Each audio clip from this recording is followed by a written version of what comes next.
The oatmeal breakfast stout had an oatmeal eating baby on the label. Should you put a baby on the label of a beer? Oh, who cares? Okay.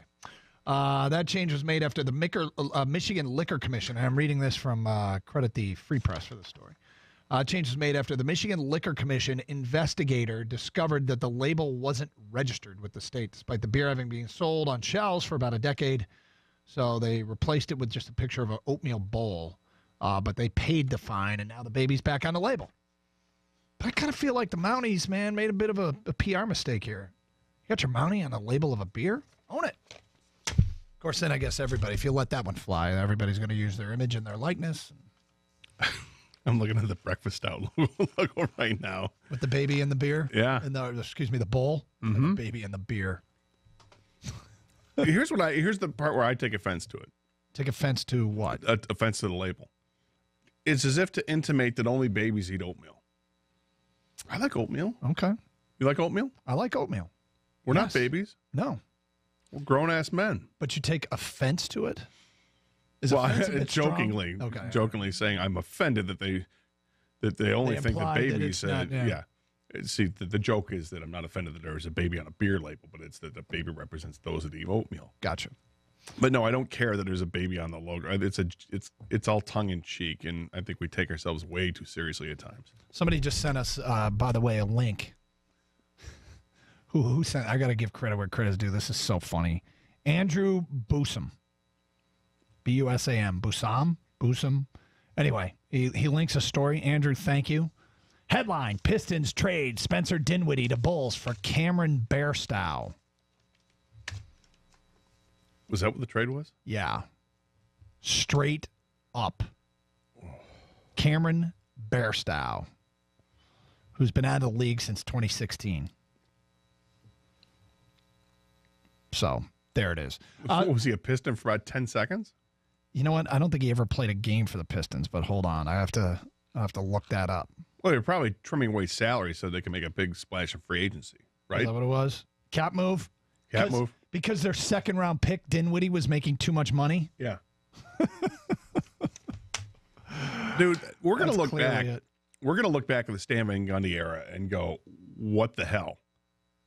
I think we're honestly going to look back and think that is one of the worst eras of basketball in Detroit Pistons history because of the draft, what they did and what they didn't do. Here's the Cameron Bairstow era. They traded for Dinwiddie for Cameron Bairstow on the 17th of June, 2016. He was released on the 10th of July of the same year. He lasted less than a month, and he never played a game. He is currently with the Brisbane Bullets of the NBL in Australia. How's he doing there? I do not have his stats, but I will look them up. Let's get back to your open line calls. Is Dinwiddie doing anything? Dre in Detroit, you're on 97.1 a ticket. Hi, Dre. Hey, how's it going, fellas? We're good, man. I just wanted to comment on the whole Golden State trade and all the, the people still complaining about it. Like, can we all just kind of calm our tits about that whole thing? I mean, getting a third-round pick for a 30-year-old slot receiver who wasn't going to be here past this season anyway, I think is a really good deal.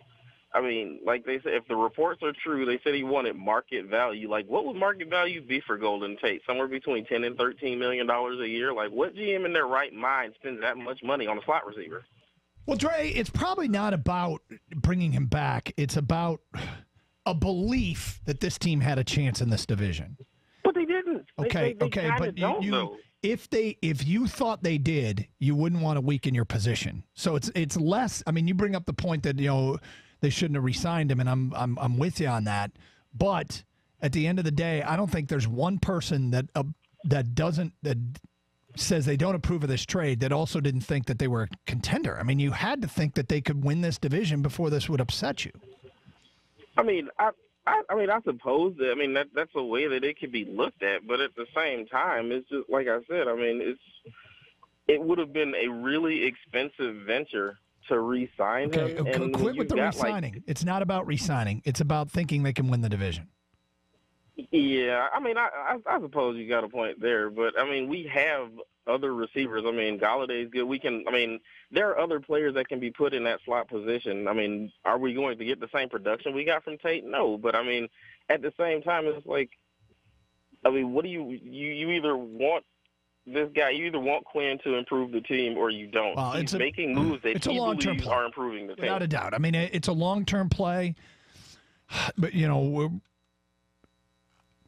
I suppose if they win the division anyway, it is like one of the greatest win-wins you can have, right?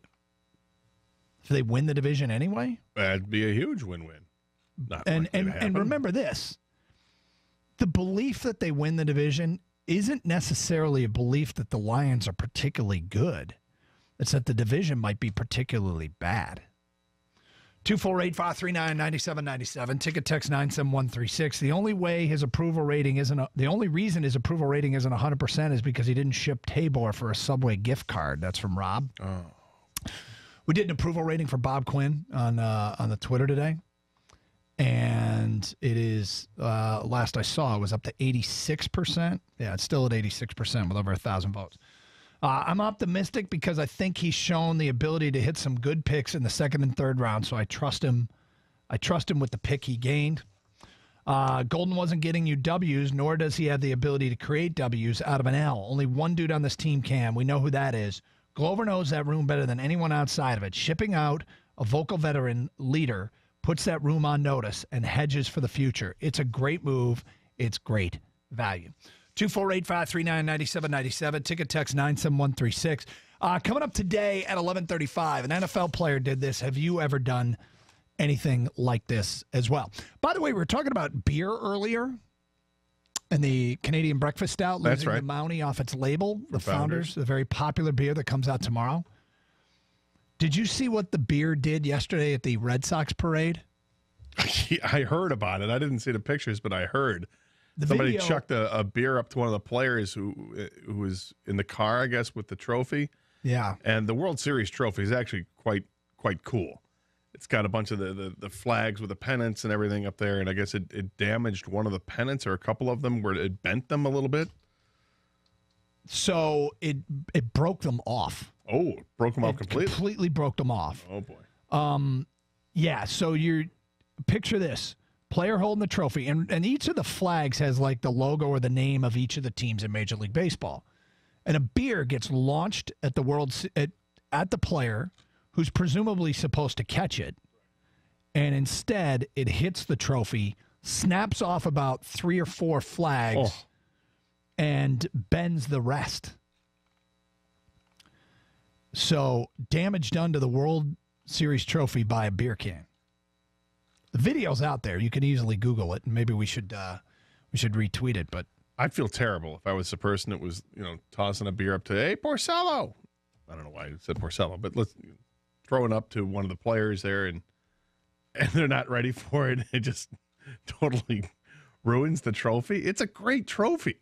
It is a great trophy. Oh, that sucks. Yeah. Are they pressing charges against the person or anything like that? Are they going to go after this guy like they went after the dude in Buffalo who threw the Buffalo Bildo, the sex toy onto the field?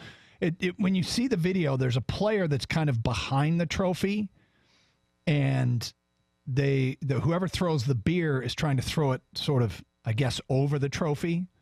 So the player's hands go up, and I mean, actually the trophy made a hell of a play on the ball.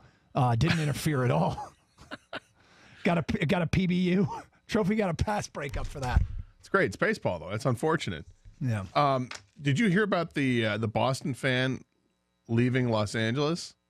No. He was leaving the game after the Red Sox won and gets attacked by 4 Dodger fans. Or, I'm sorry, got attacked by a bunch of Dodger fans. It was stabbed 4 times. Well, that's no fun. People, come on. I mean, relax a little bit out there. It's just sports. What are we doing? Well, I don't know if you know this. People are dumb. People are crazy. All right, NFL player did this. Have you ever done it? We'll get to that at 11:35. 97.1 The Ticket.